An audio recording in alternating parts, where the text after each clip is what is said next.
കുറച്ച് പ്രവർത്തകർക്ക് പരിക്കേൽക്കുന്നുണ്ടായി. ഇപ്പോഴിതാ ഈ പോലീസിനെതിരെ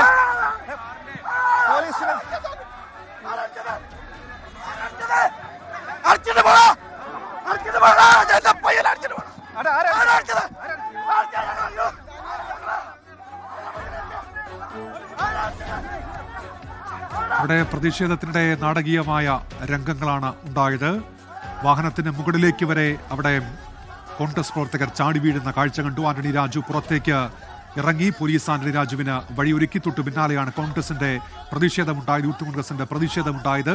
വാഹനത്തിന് മുകളിലേക്കൊരു പ്രവർത്തകൻ ചാടിക്കയറുന്നത് നമ്മൾ കണ്ടതാണ്. വാഹനത്തിനടിയിലേക്ക് കമ്പുകളൊക്കെ വലിച്ചെറിയുന്ന പ്രവർത്തകരെയും കണ്ടു. അങ്ങനെ വലിയ പ്രതിഷേധത്തിനിടയിലൂടെയാണ് ഇപ്പോൾ ഒരു പ്രവർത്തകൻ അവിടെ നിലത്ത് വീണ് കിടക്കുന്നുണ്ട്. അത് ഏത് സാഹചര്യത്തിലാണ് എന്നുള്ളത് അറിയേണ്ടതുണ്ട്. മനീഷ് കേൾക്കാമെങ്കിൽ ആ പ്രവർത്തനം എന്ത് പറ്റിയതാണ് മനീഷ്? അതായത് ഈ വാഹനത്തിന് മുൻപിൽ ഈ വാഹനം കടന്നു പോകാൻ അനുവദിക്കാതെ ഈ വാഹനത്തിന് മുൻപിൽ നിന്ന ഒരു കോൺഗ്രസ് പ്രവർത്തകനെ നിലവിൽ പോലീസ് അവിടെ നിന്നും ബലം പ്രയോഗിച്ചു മാറ്റി. ആദ്യം മുതൽ തന്നെ പോലീസ് ബലം പ്രയോഗിച്ചായിരുന്നു പ്രവർത്തകരെ മാറ്റിയത്. സ്വാഭാവികമായ ഒരു പ്രതിക്ക് പുറത്തേക്ക് ഇറങ്ങുമ്പോൾ കോൺഗ്രസിന്റെ പ്രതിഷേധം ഉണ്ടാകുന്നത് സ്വാഭാവികമാണ്. പക്ഷേ അതിനെ വലിയ രീതിയിൽ പോലീസിന്റെ വലിയ ബലപ്രയോഗം നടന്നു. കാരണം അത്രത്തോളം കോൺഗ്രസ് പ്രവർത്തകർ ഇവിടെ ഉണ്ട്. അദ്ദേഹത്തിന്റെ വാഹനം കടന്നു പോകാനുള്ള ഒരു സാഹചര്യമായിരുന്നില്ല ഇവിടെ. ഈ പ്രവർത്തകർ അതിന് മുൻപിൽ, ഈ കാറിന് പോകാൻ കഴിയാത്ത വിധം അതിന്റെ മുൻപിൽ കയറി നിൽക്കുകയായിരുന്നു. അങ്ങനെയാണ് പോലീസ് ആദ്യം ഈ പ്രവർത്തകരെ മാറ്റുന്നത്. അതിൽ ഒരു പ്രവർത്തകന് പോലീസിന്റെ മർദ്ദനം ഉണ്ടായി എന്നാണ് കോൺഗ്രസ് ആരോപിക്കുന്നത്. യൂത്ത് കോൺഗ്രസ് പ്രവർത്തകർ നിലവിൽ ഇവിടെ താഴെ കിടക്കുകയാണ്. അയാൾക്ക് പരിക്കേറ്റിട്ടുണ്ട് എന്നാണ് പ്രവർത്തകർ ആരോപിക്കുന്നത്. അങ്ങനെ പോലീസിനെതിരെ പോലീസും കോൺഗ്രസ് പ്രവർത്തകരുമായി നെടുമങ്ങാട് ഈ റോഡിൽ വെച്ച് വലിയ രീതിയിൽ കയ്യാങ്കളിയിലേക്ക് എത്തിയിരിക്കുകയാണ്. പോലീസും പ്രവർത്തകരും തമ്മിൽ വലിയ ഉന്തും തള്ളുണ്ടാകുന്നു. അങ്ങനെ കോൺഗ്രസ് മനീഷ്, ഈ പരുക്ക് സാരമുള്ള പരുക്കാണോ? ഈ പ്രവർത്തകൻ അവിടെ നിന്ന് ആശുപത്രിയിലേക്ക് മാറ്റുകയല്ലേ വേണ്ടത്? എന്താണ് തടസ്സം ഇവിടെ? പ്രവർത്തകൻ നിലവിൽ അർത്ഥബോധ അവസ്ഥയിലാണ്. അതായത് അയാൾക്ക് സംസാരിക്കാൻ കഴിയുന്നില്ല. അങ്ങനെ കോൺഗ്രസ് പ്രവർത്തകർ തന്നെ തടിച്ചുകൂടി നിൽക്കുകയാണ്. അവർ കൃത്യമായ ഒരു ഏകോപനമില്ല. അതായത് ഇവിടെ ഈ പ്രതിഷേധ പരിപാടികൾക്കൊന്നും കൃത്യമായ ഒരു ഏകോപനമില്ല.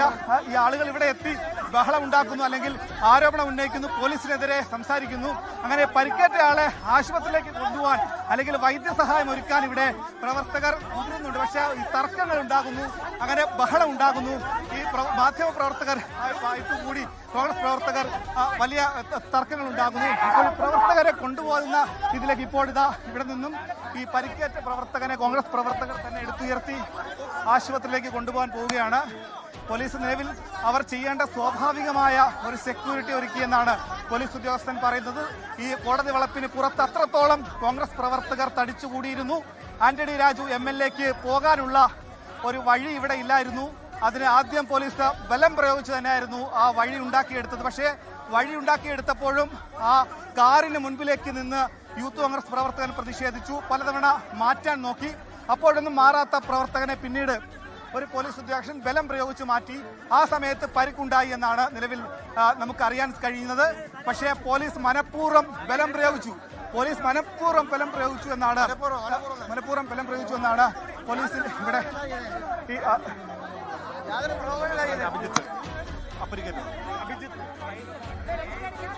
അവിടെ ഒരു പ്രവർത്തകന് പരിക്കേറ്റിട്ടുണ്ട്. പോലീസിന്റെ കയ്യേറ്റമെന്നാണ് കോൺഗ്രസ് ആരോപിക്കുന്നത്. പക്ഷേ ആന്റണി രാജുവിന് കടന്നുപോകാൻ വഴി ഒരുക്കുകയായിരുന്നു എന്നാണ് പോലീസ് ഇപ്പോൾ വിശദീകരിക്കുന്നത്. പരിക്കേറ്റൊരു പ്രവർത്തകൻ അവിടെ നിന്ന് ആശുപത്രിയിലേക്ക് മാറ്റുന്നുണ്ട്. കോൺഗ്രസ് പ്രവർത്തകർ തന്നെയാണ് അദ്ദേഹത്തെ അവിടെ നിന്ന് ഇപ്പോൾ ചുമന്ന് മാറ്റിക്കൊണ്ടിരിക്കുന്ന ആശുപത്രിയിലേക്ക് എത്തിക്കാനുള്ള തയ്യാറെടുപ്പിലാണ്.